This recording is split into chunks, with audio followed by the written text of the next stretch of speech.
একজন মুসলমানের জন্য ইবাদতের সবচাইতে বড় মৌসুম, ইবাদতের সবচাইতে বড় সিজন, নেক আমলের সবচাইতে সুবর্ণ সুযোগ, আমল এবং ইবাদতের ভরা বসন্ত হলো রমাদানুল করিম।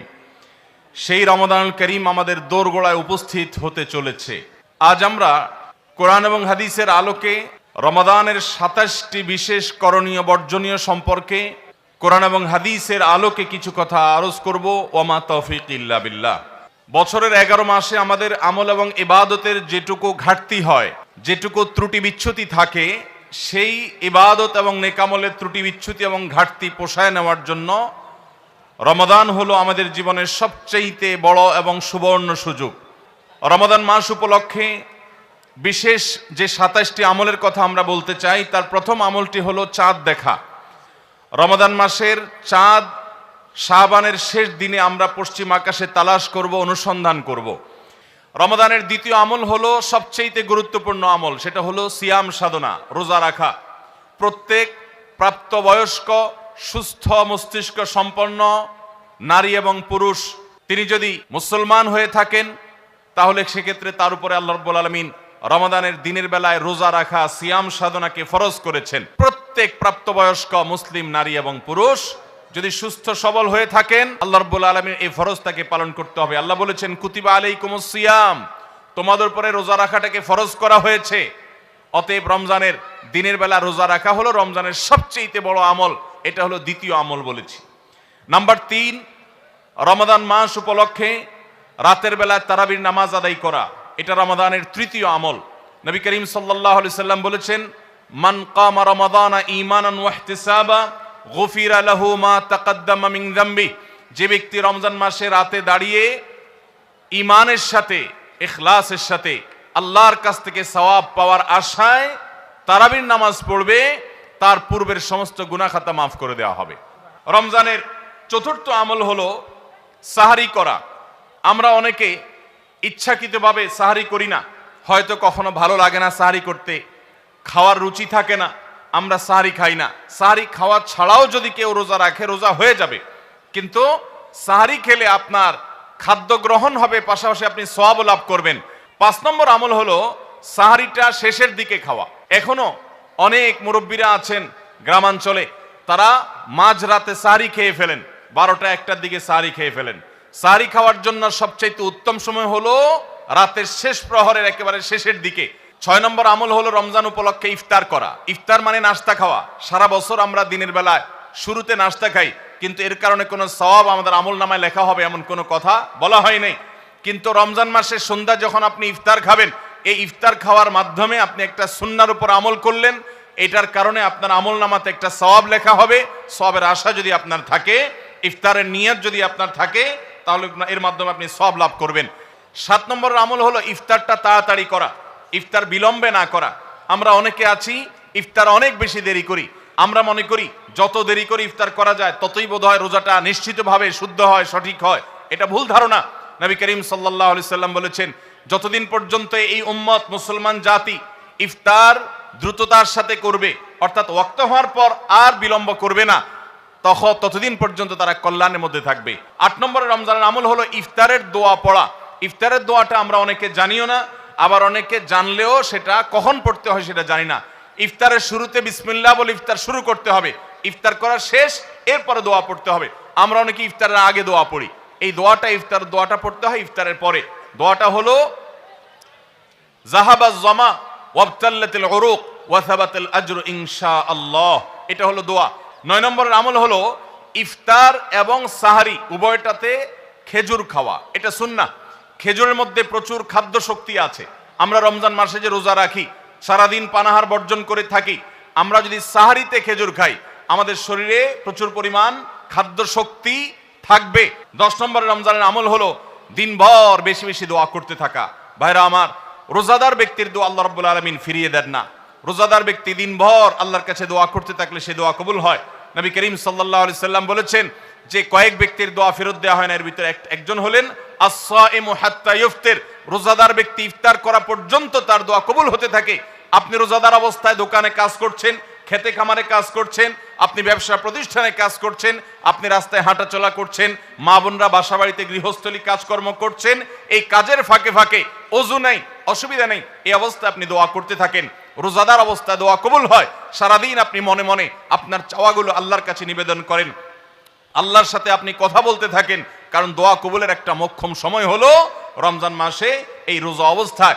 11 নম্বর রমজানের বিশেষ আমল হলো সকল প্রকার পাপাচার বর্জন করা, কারণ রমজানের রোজার উদ্দেশ্যই হলো আমরা যেন পাপাচার বর্জন করতে পারি। 12 নম্বর আমল হলো পাপাচারের মধ্যে আবার বিশেষ করে মিথ্যা কথা, মিথ্যা কাজ, প্রতারণা 2 নম্বরই, এগুলো পরিহার করে চলা। এগুলো অন্য সময় তো পরিহার করতেই হবে, রমজানে আরো বিশেষ গুরুত্বের সাথে পরিহার করতে হবে। বুখারীর হাদিসে আসছে, নবী করিম সাল্লাল্লাহু আলাইহি সাল্লাম বলেছেন, মাল্লাম ইয়াদা কাওলাজ জুরি ওয়াল আমাল বিহি ফালাইসা লিল্লাহি হাজা আন ইয়াদা তাআমাহু ওয়া শারাবা। যে ব্যক্তি মিথ্যা কথা, মিথ্যা কাজ এগুলো ছাড়লো না, সেই ব্যক্তির উপবাস থাকায় আল্লাহর কোনো ঠেকা পড়ে নাই। অর্থাৎ তার এই রোজা থাকাটা উপোস থাকা ছাড়া কিছুই নয়। 13 নম্বর আমল হলো স্পেশালি ঝগড়াঝাটি থেকে বিরত থাকা। 14 নম্বর বিশেষ আমল হলো সাধারণ যত আমল আছে, সাধারণ যত ভালো কাজ আছে, সেই ভালো কাজগুলো এই মাসে সবচেয়ে বেশি গুরুত্বের সাথে করা। কারণ আপনারা জানেন নবী করিম সাল্লাল্লাহু আলাইহি সাল্লাম বলেছেন, রমজানের শুরুর দিকে আল্লাহর পক্ষ থেকে এক ফেরেশতা ঘোষণা দিতে থাকে, ইয়া বাগিয়াল খায়র আকবিল। তোমাদের মধ্যে কেউ কি কোনো কল্যাণের পথে চলতে চায়, এমন কোন মানুষ আছে যে কল্যাণকামী, যে ভালো কাজ করতে চায়, তাহলে সে যেন অগ্রসর হয়। কারণ ভালো কাজ করার মৌসুম এসেছে, সময় এসেছে, সুবর্ণ সুযোগ এসেছে। এটা আমল করার সময়, এটা নিজের আমল নামার শূন্য স্থানগুলো পূরণ করার সময়, এটা জান্নাতের পথে এগিয়ে যাওয়ার সময়। অতএব যত নেক আমল আছে, সেটা যেই ধরনেরই হোক না কেন, সকল ভালো কাজ সবচেয়ে বেশি করতে হবে এই রমজান মাসে। 15 নম্বর আমল হলো খুব গুরুত্বের সাথে ইস্তেগফার করা, আল্লাহর কাছে গুনাহ মাফ চাওয়া। এটা হলো 15 নম্বর আমল, যে গুনাহগুলো মাফ করাবো, জাহান্নাম থেকে মুক্তির পরোয়ানা দেয়া হয়, সেটি আমার নামটা যেন সেই তালিকায় যায়, সেই চেষ্টা আমরা করব প্রতিদিন। 16 নম্বর রমজানের বিশেষ আমল হলো রোজাদারকে ইফতার করানো। নবী করিম সাল্লাল্লাহু আলাইহি সাল্লাম বলেছেন, মান ফাত্তারা সাইমান ফালাহু মিসলু আজরিহি মিন গায়রি আন ইউনকাসা মিন আজরিহি শাইআ।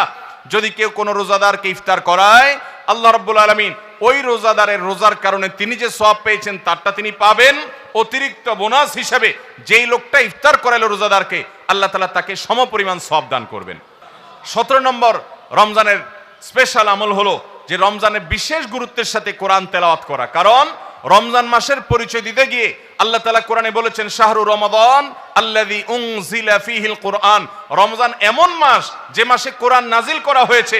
এই কোরআন দিয়ে রমজানকে আল্লাহ পরিচয় দিয়েছেন। রমজান মাসের মর্যাদাই হয়েছে কোরআনের কারণে। এই জন্য কোরআনের সাথে রমজানে বেশি সময় কাটাতে হবে।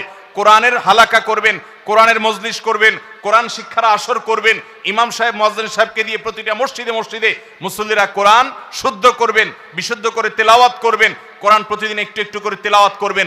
সম্ভব হলে গোটা রমজানে কমপক্ষে একটা বার কোরআন পড়ে শেষ করবেন।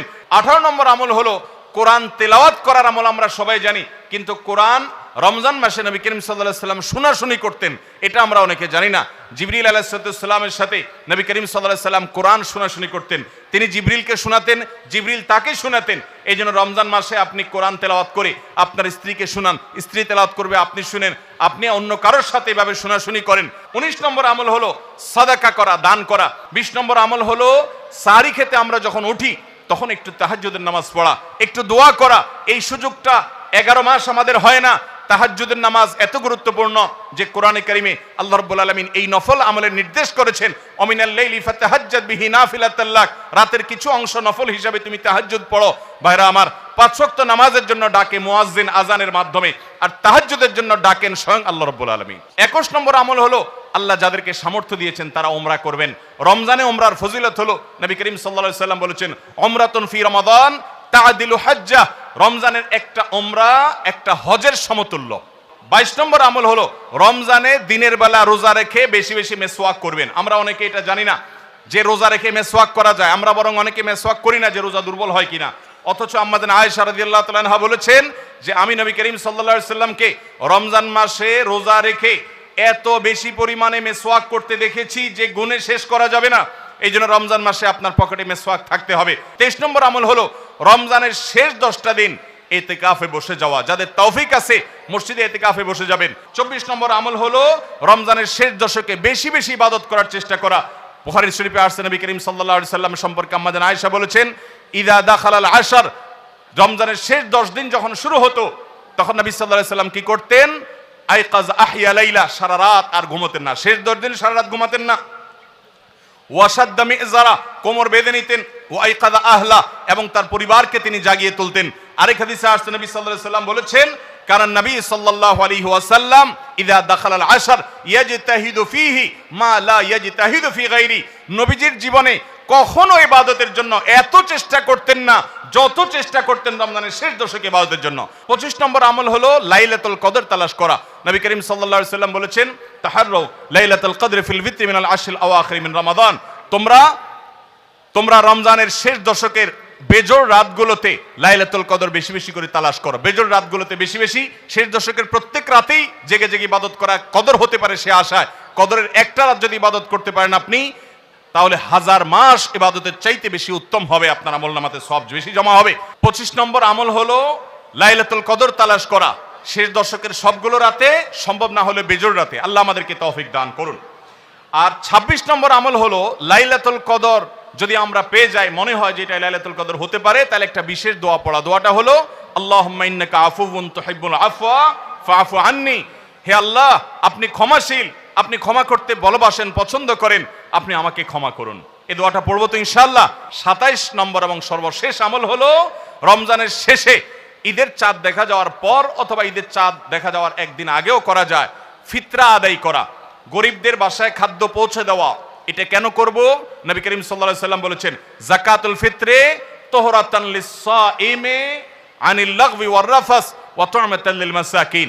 ফিতরা এটা হলো দুইটা উদ্দেশ্যে। এক হলো রোজা রেখে আমাদের যে ছোটখাটো ভুল ত্রুটি হয়, অনর্থক কথা হয়ে যায়, এগুলো থেকে রোজাটাকে পরিচ্ছন্ন করার জন্য সদকায়ে ফিতর বা আমরা যে ফিতরা দেই এটা ভূমিকা রাখে, এটা কার্যকর হয়, আমাদের রোজাকে ত্রুটিমুক্ত করে দেয়, রিফাইন্ড করে দেয়।